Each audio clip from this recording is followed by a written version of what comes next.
Recorded live at Talks and Tasting Studios, it's the Clerical Errors Podcast, the podcast that shows you what's behind the collar. Let's go.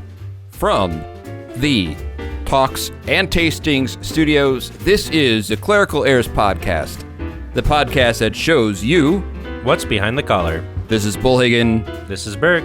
And this is Vicar. Peter's here. Hey, Pete. Hey, Pete. How's everybody doing? Good? Good.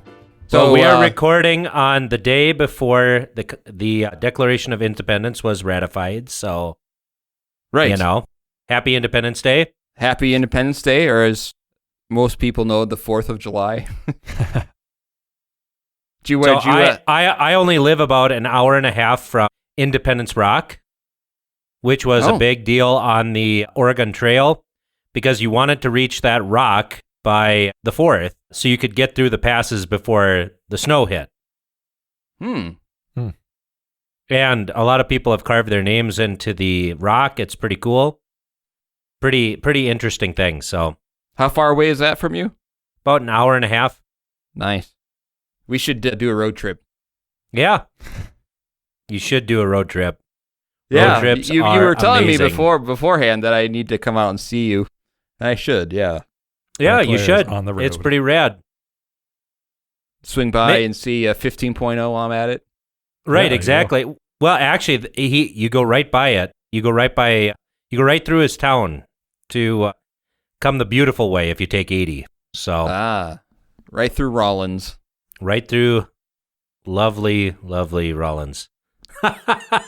So I got to get my top 12 list. So because it is actually tonight in our town here, where we have the fireworks display, right? You're not doing it on the day? Well, there's two sets. There's tonight with the band, but tomorrow with just the fireworks. Oh, really? That's what I was told. Okay. I don't know. I haven't paid attention. Maybe I'm wrong fake too, news. but that's what I heard. So yes, we have tonight with the band and then tomorrow without the band, I suppose. I think that's how it goes. All right. We'll get that figured out, listener. Don't worry. But so I have let us know for next week. Right. So every once in a while, I have a kind of a business idea that I offer for free if someone wants to do it.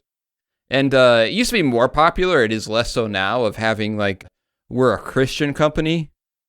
You remember those days where it's like that was kind of the emphasis. Yeah. We're a Christian baker, or we're Christian seamstress, or I just heard a horror story from one of my parishioners about a Christian contractor for their house, and let's just say it did not end well.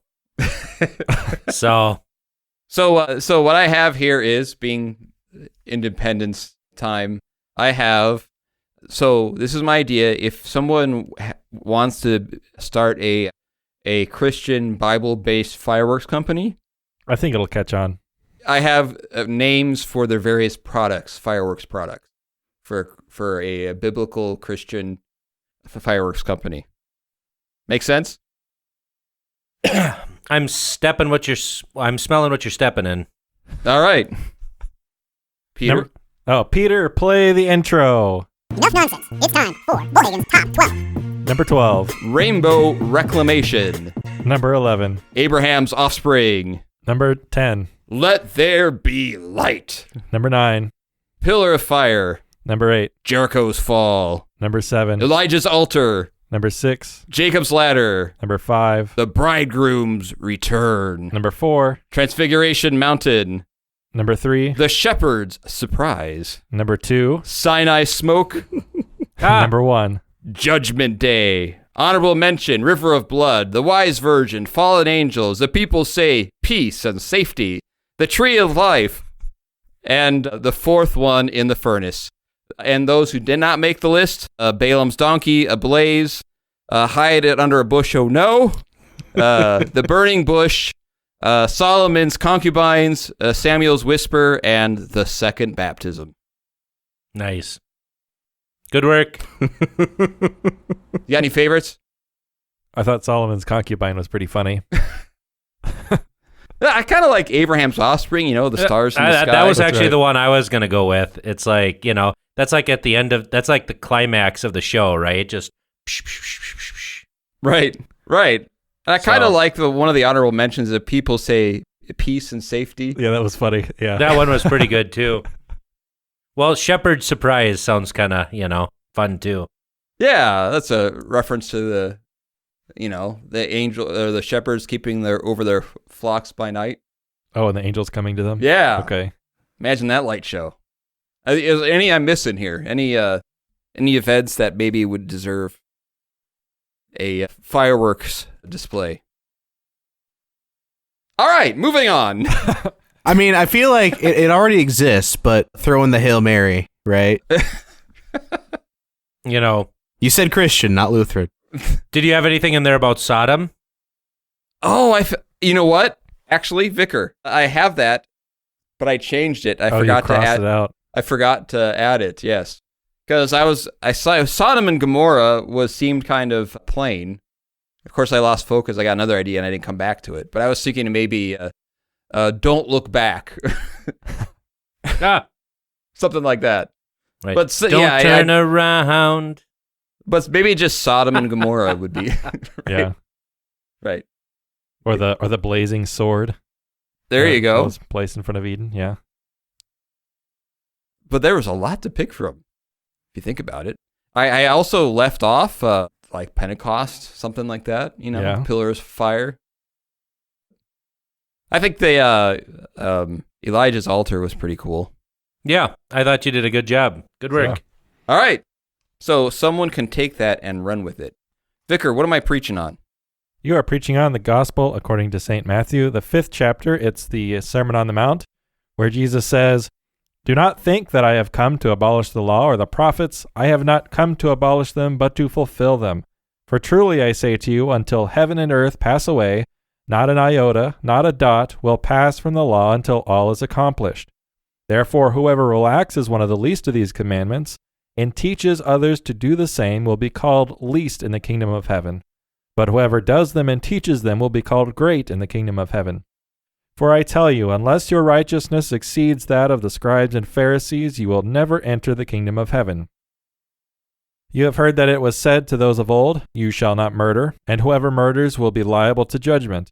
But I say to you that everyone who is angry with his brother will be liable to judgment. Whoever insults his brother will be liable to the council, and whoever says, 'You fool,' will be liable to the hell of fire. So if you are offering your gift at the altar and there remember that your brother has something against you, leave your gift there before the altar and go. First be reconciled to your brother, and then come and offer your gift.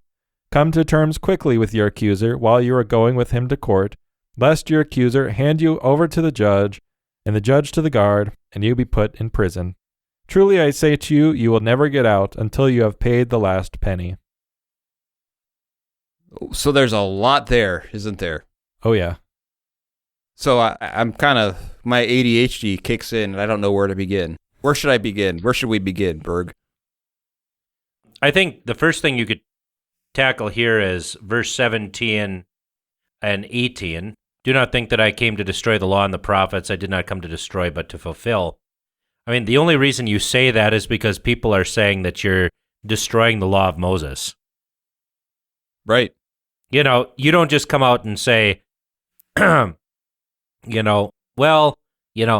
not against, or I'm not trying to do this thing, like when you're a new pastor at a new place. Right. Right?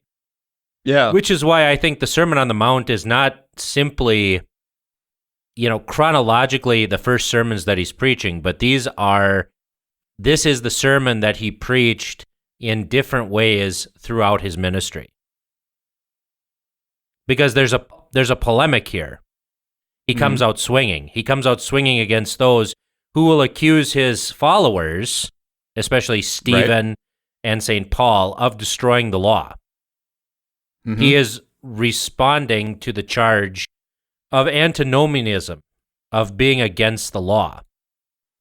And he says here, look, no jot, the smallest letter, and no tittle, that is the smallest stroke of the Hebrew letter, will by no means pass away from the law until all is fulfilled. And so that's the thing. And Paul later on goes and says, look, faith doesn't destroy the law. It actually confirms the law. It actually puts the law in its proper place. Right. That's what I think people don't always understand. And you see this in kind of in Lutheran preaching sometimes. But if you really actually look at repentance, right? Yes, the law kills. But at the same time, in repentance, you're saying the law is good and I have not kept it. There's an understanding because of the gospel that seeking to keep the law, loving God and loving your neighbor is actually a good thing. And I think, Vicar, you and I were talking about this just the other day about preaching. I don't remember the exact context, and I said sometimes I wonder if people have ever actually read one of Paul's letters. Oh, yeah. Yeah, we were talking about the distinction between law and gospel, which is a good thing, but some people take it way too far to the point where they disregard using the law to instruct Christians on how to live a Christian life, almost to the detriment of the law and the goodness that is contained within. Yeah, and I would say if I were to look back at some of my early sermons, I would say I probably had a hint of this in the sense of, you can't, it's so drilled in that, as Jesus says in this text also, that we have not kept the law. I mean, he brings up examples where to show that we have all not kept the law. Right. But do you notice how Jesus doesn't say you have not kept the law, and yet at the same time he still says, it's to use Berg's language, guys, come on. Right? Listen, guys, you should still try, right? Well, and that goes then into the next part, right? Of unless your righteousness exceeds the righteousness of the scribes and the Pharisees, you'll by no means enter the kingdom of heaven. And this is a radical phrase because the scribes and the Pharisees studied the Bible every day. They had vast portions of scripture memorized. They tithed. They tithed on the mint and the cumin, as Jesus says, right? Mm-hmm. I mean, yeah. If anyone was going to earn their way to heaven, it was going to be these people. And so when Jesus says, unless your righteousness is better than theirs, you won't see heaven. You won't go there. Well, what is the righteousness that Jesus is talking about? Not the righteousness of the law, but the righteousness of faith. And this is why faith, which is a gift given by God, which is a joyful confidence in the promises of the gospel, goes hand in hand with obedience. So if you look throughout the Bible, in the book of Acts, for example, when the priests believe, they become obedient to the faith. Same thing in Romans chapter 10. Those, but not all, have obeyed the gospel. As it is written, Lord, who has believed our report, right? Faith and obedience go together. The only way that the law can be fulfilled is through faith. That is why Jesus says to the people who are talking to him in John chapter 6, when they say, well, what are the works of God we should be doing? He says, well, this is the work of God, to believe in him whom he has sent. Right? Which is why also in that passage, you have then Jesus speaking really to the matters of the heart, where it's not just outward doing the law, but having hatred. Also in the Sermon on the Mount, he talks about adultery. And what not just outward actions, but also from the heart, making amends, seeking to make amends with someone. Why? Because that goes hand in hand with what, Vicar? Faith.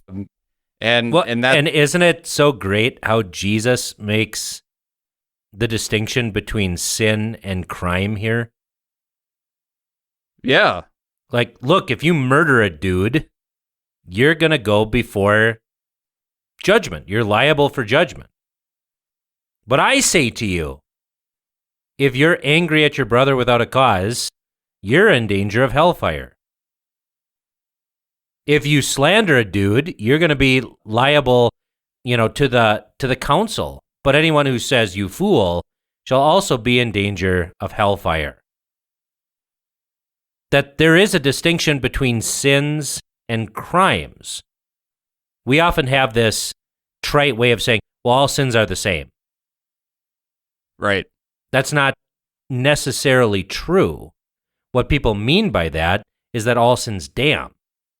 Right. Yeah, when That's they say true. that, they say that to, in a sense, minimize gross sins, when it actually, what it should be doing is doing the opposite, maximizing your small sins.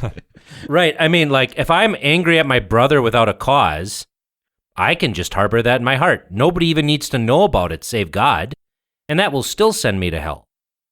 But if I murder a dude, that affects me, that affects the family, that affects the community, that affects the land. The very earth is cursed when blood is spilled upon it. By the way, Berg, I have no fear that you're going to murder the dude. He's one of your favorite people. I know. The dude abides, man. The dude abides. He's taking it easy for all us sinners over here. So, but yeah, I mean, that's really the thing, is it's not just enough to abstain from murder, and it's not just enough to abstain from libel, and it's not enough to just give a gift to the church, like Godfather 1, where they're all sitting in the baptistry, getting the baby baptized while he's going around murdering a bunch of guys. Like, you can't pay your way out. What God actually wants is you to reconcile with your brother. He wants you to have a pure heart, pure emotions, to live at peace with all, etc., etc. So, in other words, you're saying that concupiscence is a sin. Concupiscence is a sin, but these are actual sins, right? That's true. Yeah. Yeah. But Because, concupiscence is what we've inherited from Adam. Actual sins are like thoughts, words, and deeds, or involuntary sins versus voluntary sins. yeah. But my point You is, know? like, the desire to sin, we have a kind of feeling that sometimes we give the effect that the desire to sin itself isn't sinful, Right. that you It's shouldn't like, work on. It's like your buddy, one of these country singers, right? Who's, saying, well, you can look, but just don't touch, right? Yeah. And it's like, no, it's the looking that's bad too. I'm not sure which song that is, but It's, oh, then what? What you gonna do when the old wears off and the new shines through, and it ain't really love and it ain't really lust? You ain't anybody anybody's gonna trust. Solid words for pastors, by the way. there you go. You got a lot of memorization of lots of things, Berg. I do what I can. Now, it's interesting because the end of this passage actually it is actually used by the Roman Catholic Church to prove purgatory, right? Because you're in jail until you pay the last penny. Ah. So they actually use this to teach their pernicious doctrine of purgatory. But I mean, what is Jesus actually talking about? A debt that they cannot pay. Yeah, hell, right? Right. They're never getting out, right? And so God wants you to reconcile with your brother before you give your offering. Okay, so if you're passing the plate and you have something against your brother who's sitting in the pew, what should you do? Make amends with them. Yeah, like go and take care of it, right? Right. I mean, because that's the thing. And that's what's so dumb about this passing of the peace that people do. The holy howdy, the handshake of grace, right? Mhm. Oh, we're going to greet everybody and blah, blah, blah, blah, blah. That's stupid. That's not exactly what it's supposed to be. What it's supposed to be is actually reconciling with your brother. Right. It would mean doing the holy howdy in the parking lot. Right? Well, and no doubt, like, etiquette is a good thing, but that, once again, is an external thing that can often take the place of an inward disposition. You can say hi to somebody and smile at them and shake their hand and still hate their guts. Which is interesting, the fact that this they use this for purgatory because they would say to get out of purgatory, you just give a little bit more. Well, that's what paying the last penny is, right? You need your family to pray for you. Right. But and they will also take all these things as what you call evangelical counsels. Right? This is for the super Christians. You regular Christians, well, the super Christians can help you out, especially in the monasteries. Therefore, you should give them more money. But I think this is especially important in our day and age because what are people mad about most of the time? It's not even about religious things. It's about, politics. Right. I'm so sick of politics. Just so sick of it. It is so ridiculous. People are mad about the dumbest things. And when most of the time, politics is just a reflection of us, not the politicians. Right. And that's the thing is, if you're mad at your neighbor about that because, you guys, don't sit down and, hash these things out, I don't know, Christians, but you're going to be mad at them for holding different opinions than you, that's being angry at your brother without a cause. Right. I mean, for real, come on.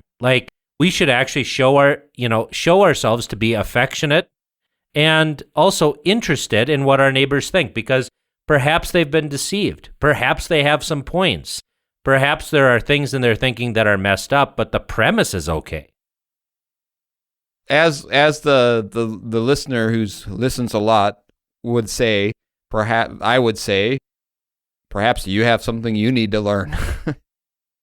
Yeah, well, and that's the thing is, in our country, we're about as divided as we've ever been, right? Yeah. Well, you know what? An election isn't going to solve that. Bylaws and laws aren't going to solve that. What's going to solve that is actually treating others not as if they are undesirables or demonic, but actually by speaking the word of God to them. Talking with them. How about showing them some kindness until they've rejected you many times, it's just, when you scream and yell at someone and then you say, why won't they listen to me when I tell them God's word? Right. Or we scream and yell at them, impugning motives on them that may or may not actually be true. And so that's the thing. If we actually want to live at peace with one another, this would be a good start. So this I think dovetails next to my top 12 list. And Vicar, do your thing. Peter, play the intro. Enough nonsense. It's time for Bullhagen's Top 12. In my top 12 list here, I just have basically top 12 Bible passages in dealing with the elderly and how to treat the elderly, because I think that's been a topic lately, wouldn't you say? Since the debate. I'm picking up what you're putting down. Right, because we were just talking about politics, and you could say, I can see how when you watch the debate as a pastor, from my point of view, it was hard to watch because I recognize a lot of things in that. And I think it's easy to allow the dialogue around the elderly to become very unhelpful very quickly.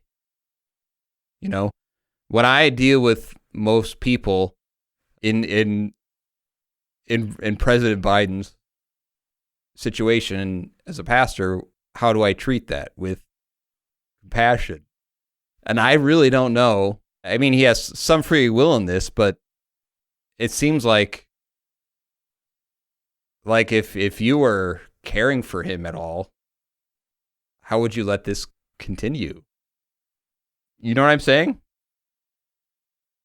It's I do, and I saw a video of what his wife was saying to him and to the crowd afterwards. right. What did I say? It was, you answered all the questions right, and you answered every question and da. I mean, honestly, it reminded me of a lady that my son sometimes watches in how she talks to preschoolers.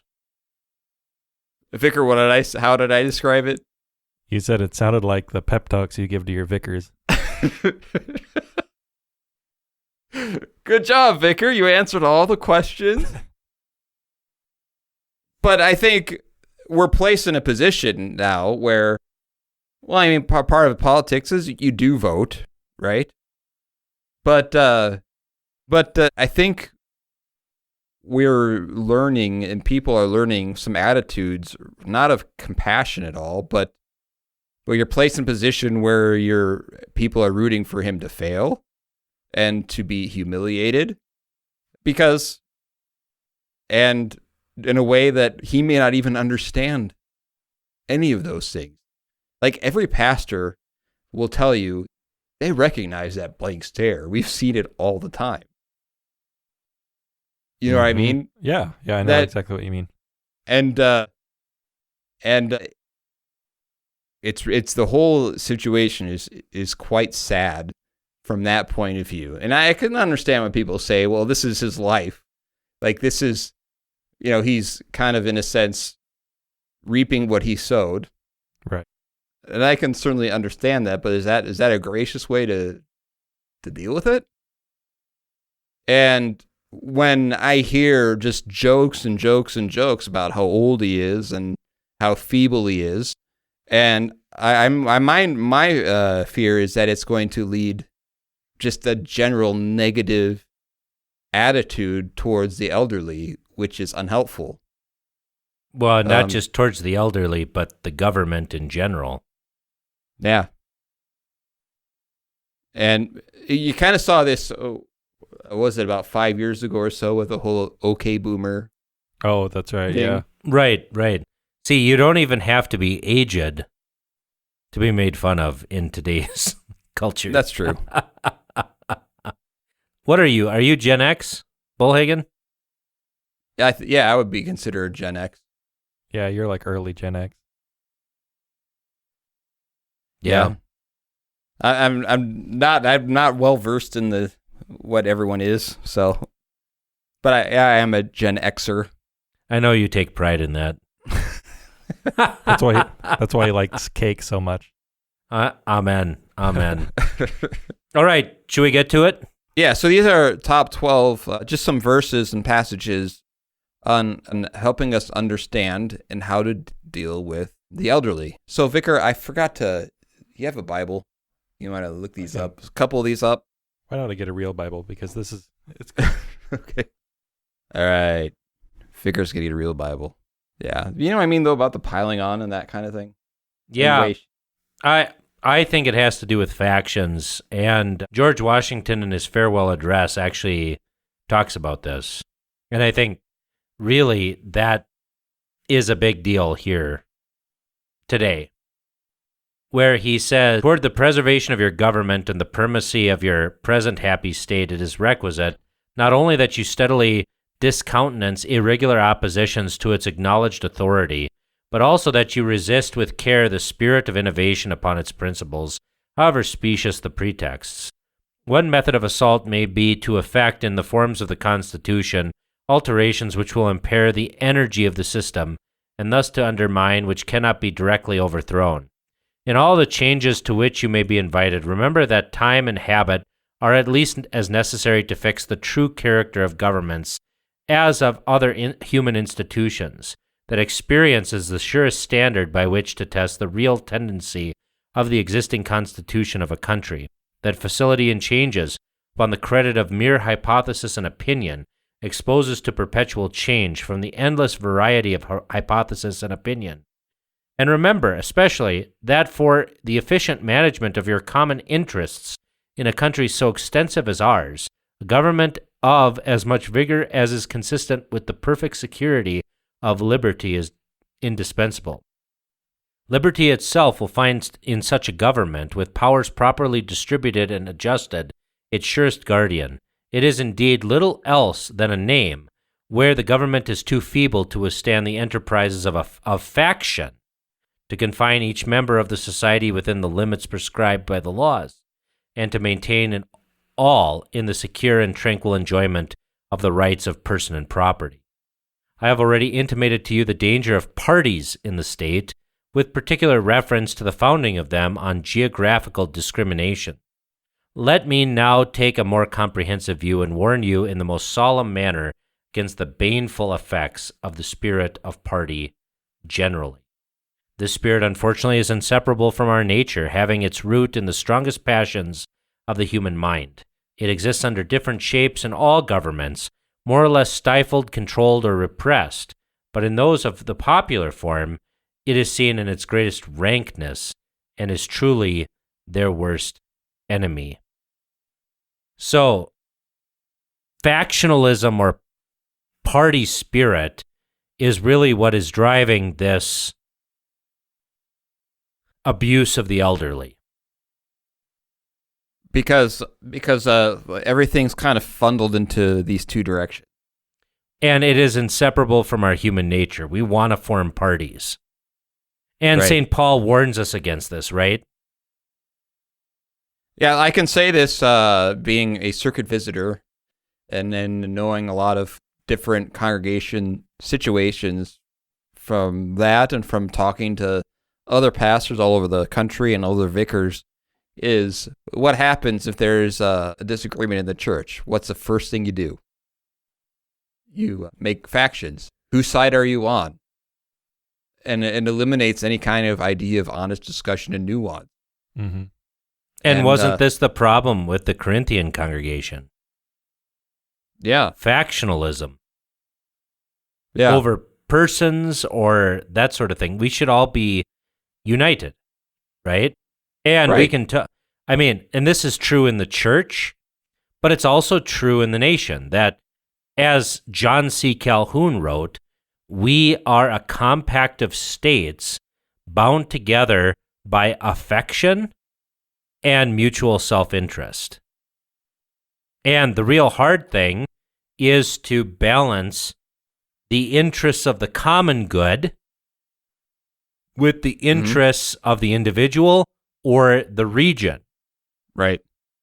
And because we're sinners, it always gets gunked up. So Thank you for that brief excursus, Berg. I do what I can. I needed to wait for Vicar to get a Bible, so. All right. I like how you said you need Vicar to get doesn't a real have Bible. a Bible.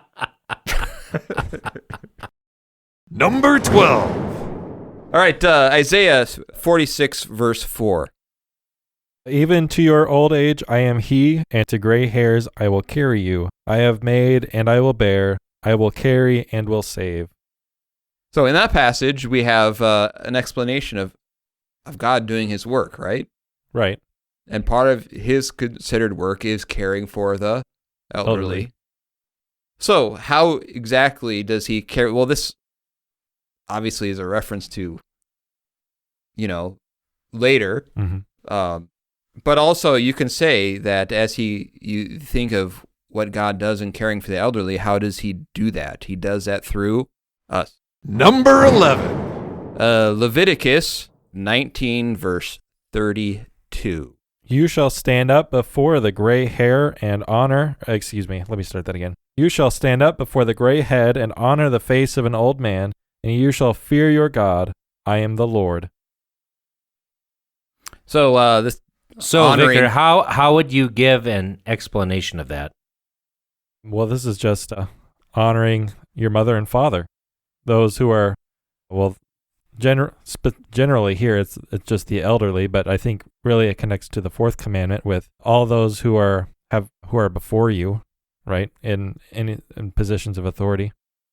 I think generally that's when the Bible speaks of gray hair, not only is it talking about just old people, but also people with wisdom, people who might have maybe an authority over you.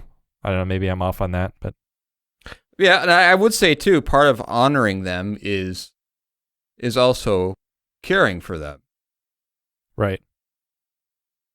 Well, if you stand up for them, I mean, you're showing some respect, right? Right. Right. And where in the New Testament, Vicar, do we see that? Well, I do have like more verses on my list. Okay, then we won't talk about it. Maybe we'll get to it. Same bad time, same bad channel. Number 10. Proverbs 23, verse 22. It says, "Listen to your father who gave you life, and do not despise your mother when she is old." So listening to your father and also caring for your mother in her elderly state. And it's interesting how, going back to what kind of spurred this on is you listen to them, but part of caring, concerning is, I guess one passage I could have in this is what happened after the flood with Noah and his sons. With Noah's drunkenness? Is that what you're getting at? Yeah. Where the sons honored him by putting the sheet over their shoulders and walking backwards to cover And him? what did the other son do?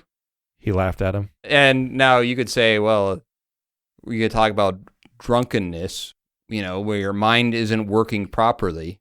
But you could also say that of dementia and old age stuff as well, of treating them with kindness and respect. Certainly. Not necessarily using them for your own personal gain. So if your mother asks you to go to church, you should do it. Right. When she's aged, right? If she asks for help, you should do it. If your mother goes insane, you should probably not do it.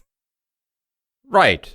I mean, that's actually honoring, Okay, so there's this TV show, The House of the Dragon, on Max now. It's one of them Game of Thrones prequels or whatever. There'll be like 1 billion of those. And it's like, okay, so, there's this fight, there's a civil war between the Greens and the Blacks. So, okay. Okay. Yeah, it's not racist. It's just kind of like when the LGBTQ and the Hamas groups ran into each other.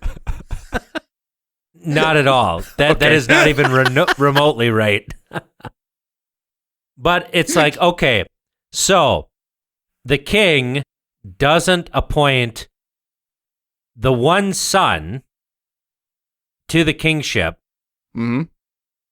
for, I don't know, 10 years, okay? Mm-hmm. And then suddenly, when he's all leprosy and falling apart and insane from, dying, because obviously when people are dying, they're not the most coherent, right, Bowlegan? Right. Like, my experience and your experience are pretty much the same on that, with very few exceptions, right? How many people are lucid when they're dying? Yes, it never happens the way it happens in the movies. Right, never. Like, maybe 1 in 1,000,000, okay? So, anyways. I'm so cold. Oh, terrible. You're such a sinner. It's a good thing Jesus forgives you. See, I'm honoring the hoary head before me. Right. Well, here's another thing. Like, this is why we're messed up about it. Okay, do you know what we actually tend to base our care for those who are not all the way with it? Is we go by cuteness, ultimately. I mean, what keeps a 2-year-old alive? What keeps our parents from actually murdering them? Well, one, it's their kid. Well, it's their kid. Right, but God commands you not to murder. Like, I'm sure your mother said, good thing you're so cute. Okay, right? Yeah. Or if you, like when we mistreat the elderly, people laugh now, right? What happens if you mistreat a puppy? Oh. Yeah, you get jail time for that. Right, or what was that? What was that really creepy Netflix show about someone who mistreated a cat? Well, that's like the Sarah McLachlan commercials. Oh, where the she's singing ASPCA it. commercials. You know, and, Right. and all the pets are like, Yeah. Yeah. and they You look know, so sad. Yeah, we should make a video of like Vicar, like Yes, that would be amazing. Send it to like the black Q and white with the Yeah, music to- and him just like to the Q like, party. It would be great. That's a But great any- idea, actually. I know we're the best. I'm gonna have to So- suggest that.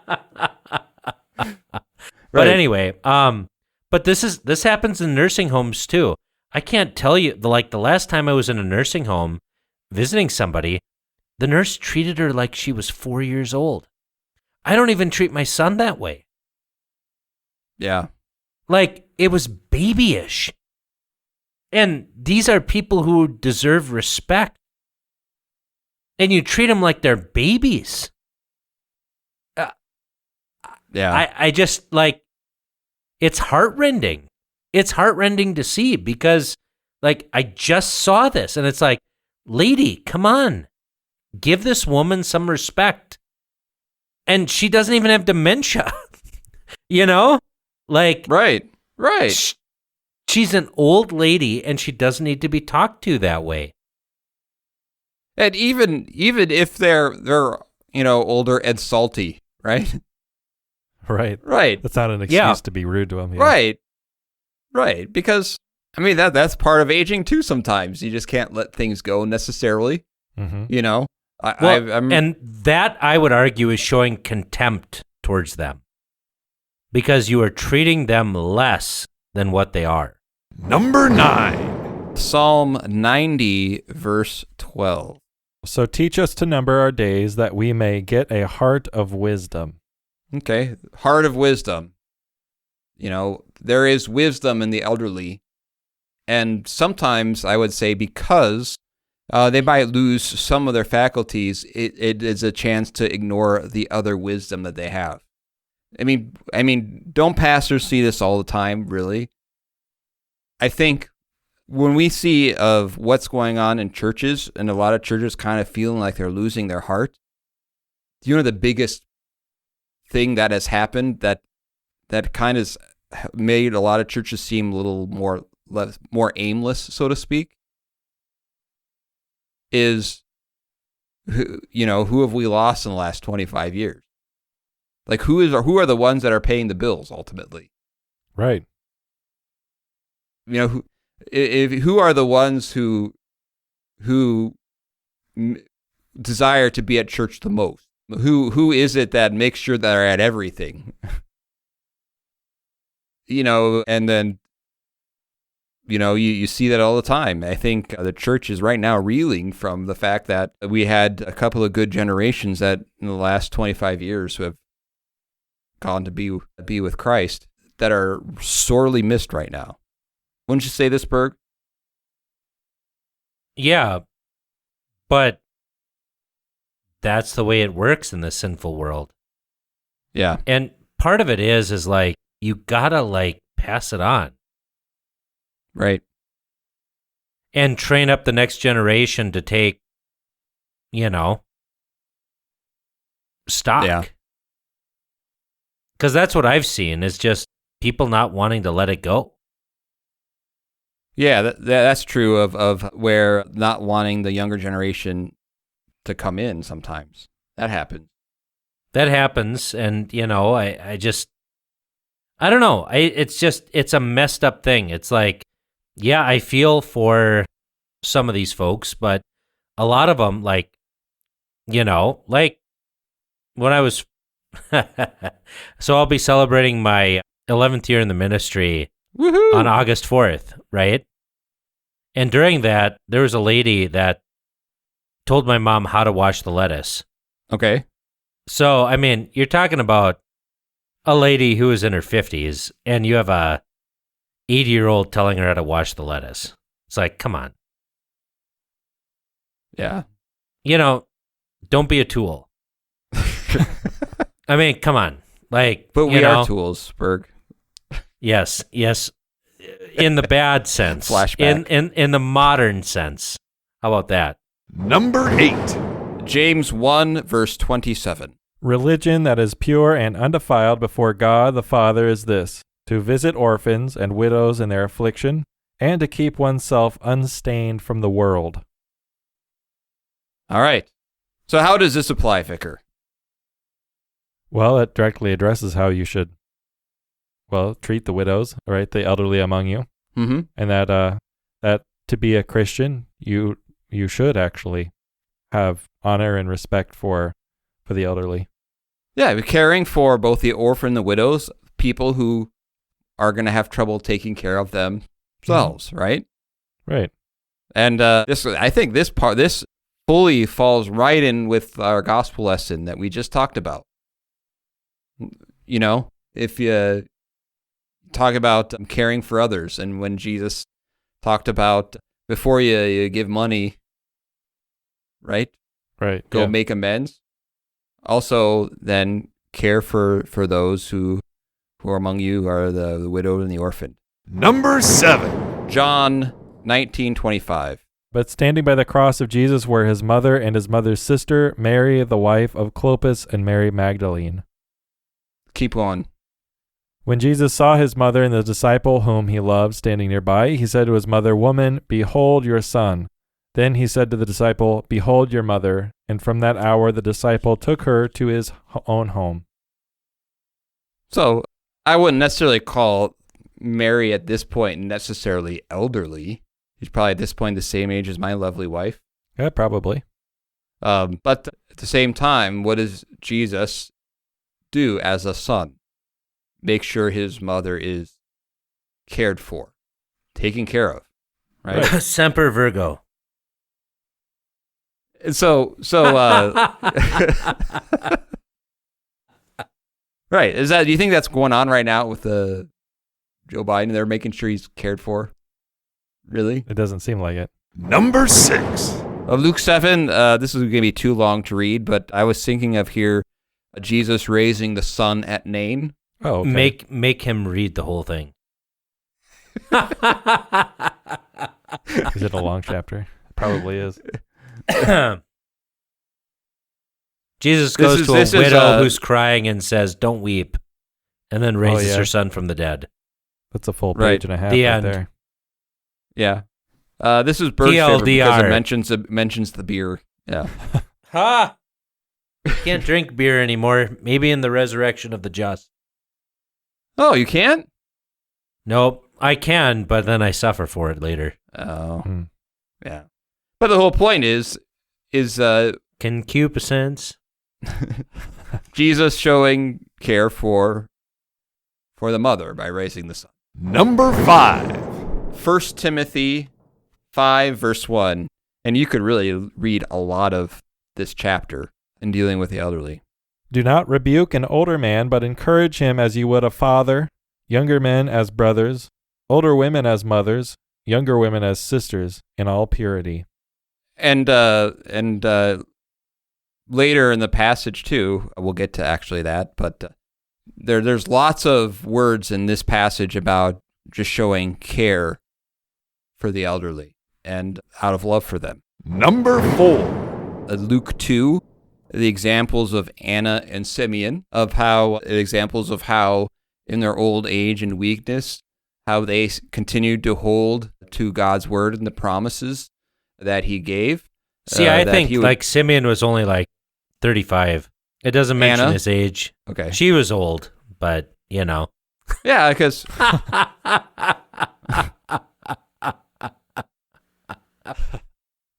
He's 35 and he's like, now I can die. Like so many Zoomers most today. 35-year-olds. right, like, well, I probably said something like that when I was 35 and coming back from vacation with 4 children.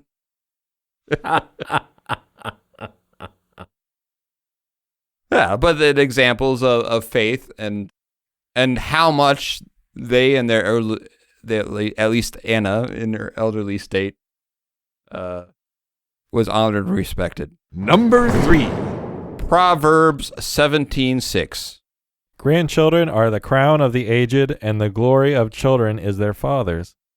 You know, when I hear this, when you think about the elderly, is I think we're getting moving past this. But if you look at remember, there has been a trend of children's church, for example.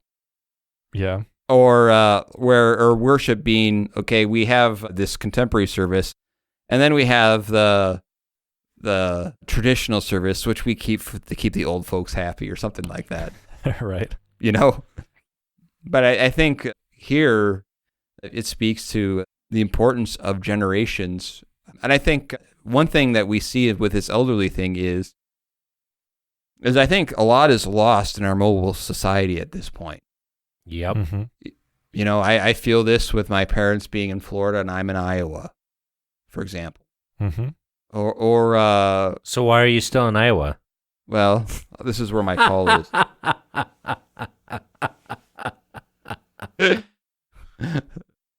So there's that.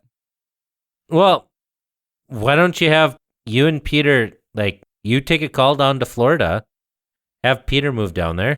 He can do stuff like that. Boom. We can swap I'm jobs if you want. I'm good with the computers. Yeah. Mm-hmm. But my point is, I think a lot is lost in our mobile society where, you know, like I feel sometimes bad for Peter, you sometimes, because you didn't get a chance to be with your grandparents as often. You know? But isn't that the sacrifice we make? Right. It is. But I think, but this isn't just pastors, this is everybody, something being lost with, you know, every family just being so spread out that there is a continuity of generations in a family that is often missed. So if you can work from home, move closer to your family. Yeah. Boom. Problem solved. There you go. You're welcome, Internet. I think from a small town aspect too. I think this has happened as farms, for example, have gotten bigger and bigger. Too, you know, where you might have a generation of a farm being passed on from generation to generation. However, that's sometimes it will keep families more together, but even those are getting more scattered as farms get bigger. Oh yeah, you know, I've seen it in my own family. I mean, I had a cousin who married South Dakota rancher. Their kids were hardly ever back. They don't have the ties to, you know, the home place that we have. Mm-hmm. Just the way it is. Yeah. And it sucks, but like, what do? I mean, everybody wants what they want. They want to live in Sedona. They want to live in wherever, you know? And it's something that I struggle with myself. I mean, just listening to a biography of John C. Calhoun, he struggled with this as vice president in, you know, the 1830s and 40s, right? Like, mm-hmm. Do I raise my kids in D.C. with me, or do I raise them back in South Carolina? Right. Near our kin and in the culture that we grew up in. So it's like, I don't know. It sucks. Yeah. You know, but we can't that always really is. We can't always look up. We can't always go for our own, you know, our own interests, but the interests of others, which is why I'm in Wyoming. Right? Mm-hmm. And I would say that over the last 100 years, that's probably one of the biggest shifts, I think, in society, wouldn't you say? Everything has gotten a lot faster. Everything. I'd say even with the creation of the railroads in the 1830s and 40s, things have gotten a lot faster. People have moved a lot more. You know, we talked about the Oregon Trail at the beginning of this, but I mean, the Transcontinental Railroad was finished, I want to say, just shortly after the Civil War. Mm-hmm. You know, that connected coast to coast. And people moved out to Wyoming, like South Pass, which is only like 45 minutes from me, for silver and gold. And, you know, people chase wealth. They chase the things of this life. Berg, do you know how long I've been a pastor? I probably told you this. 47 years. I've been a pastor so long that one of my first shut-ins, her father fought in the Civil War. That doesn't surprise me because there was one lady who, let's see here. Yeah, so the U.S. is still paying a Civil War pension today. A North Carolina woman is the daughter of a Civil War veteran and still collects his benefits. Wow. Did you know that? And this article was written in 2016. So, Irene Triplett, the 86-year-old daughter of a Civil War veteran, collects $73.13 each month from her father's military pension from the Civil War. Wow. So you're welcome, listener. You know what that also means? I am the best. You know what that also means? Yes. You know what that also means? What? She qualifies for a USAA auto insurance. That is correct. Do you think she gets a special discount because, her father's service in the war actually predates that? Right. Number 2. 1 Timothy 5. We read verse 1, but this is verse 8 in 1 Timothy 5, verse 8. But if anyone does not provide for his relatives, and especially for members of his household, he has denied the faith and is worse than an unbeliever. Yeah, so don't be a to your relatives.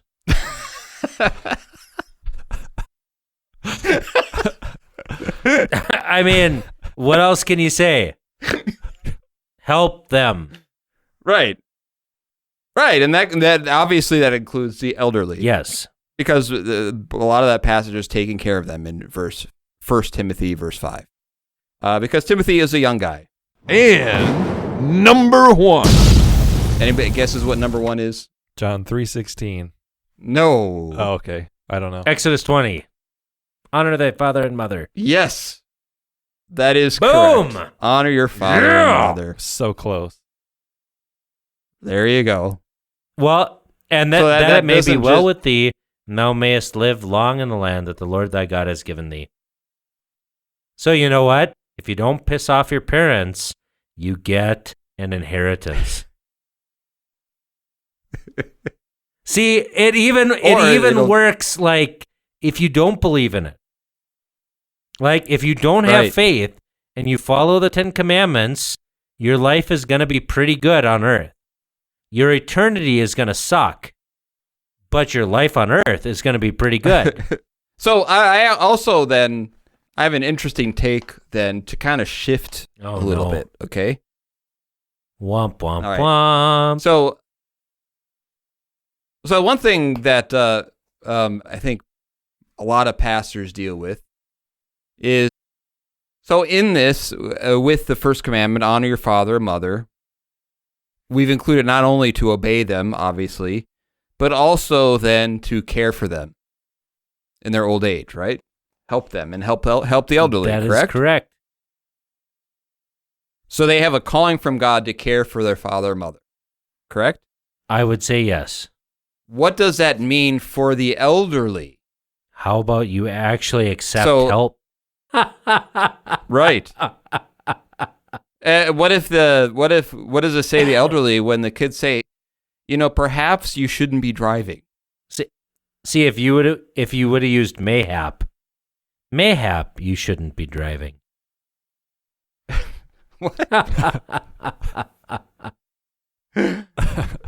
Then it would go over better. But anyway, Can you explain? you don't explain know that? the word mayhap? So the word mayhap is perhaps, perchance, perhaps, Oh, peradventure, as the King James said. well. So why don't to explain this? Let me. Boy, I why might don't be just older read than my you are. newsletter article. Yes, I respect you. Thank you. I had Thank you. I had you on that one, Berg. I was there with you. Okay.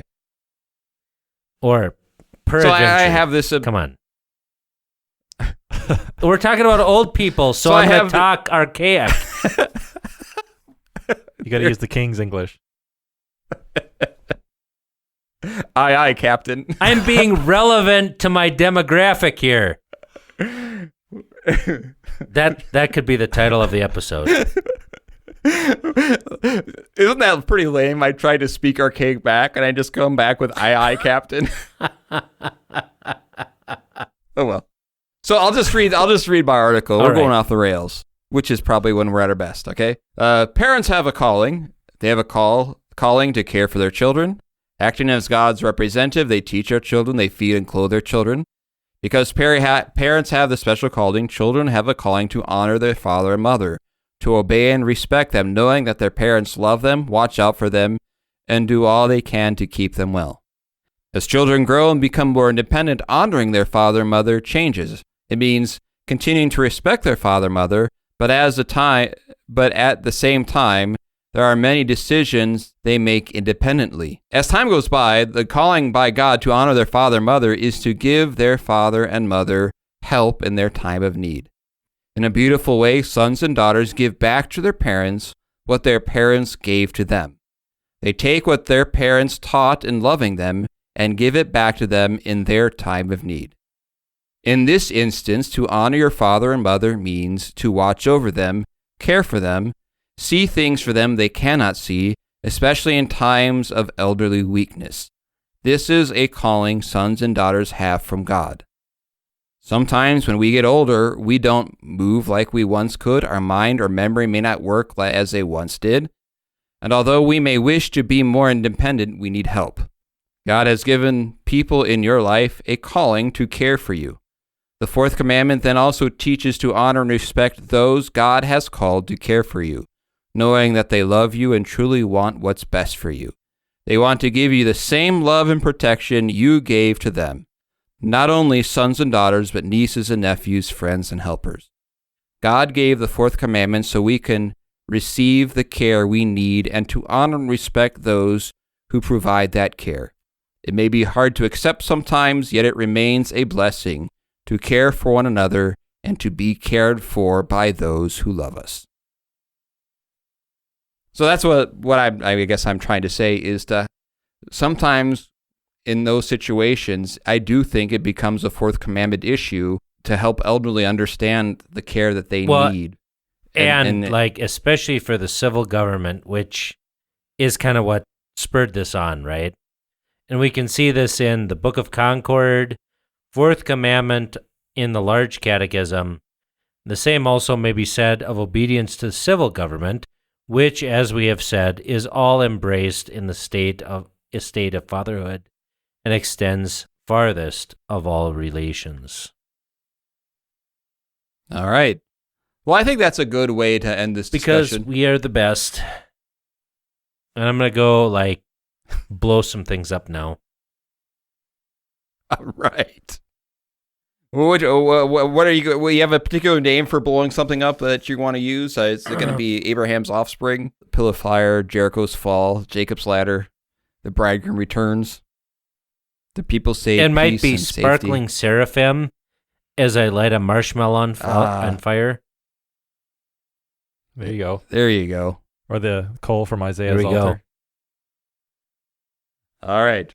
Well, thank you for listening. This is Bullhagen. This is Berg. And this is Vicar. And may your perhaps be mayhaps. Thank you for joining us. This podcast is available on iTunes, Google Play, Spotify, or wherever else you get your podcasts. Questions, thoughts, concerns? You can contact us on Facebook at facebook.com/Clerical Errors Podcast, on Twitter at Clerical Errors P for podcast, or email us at feedback@clericalerrors.org. Thanks for listening to Clerical Errors. See you next time.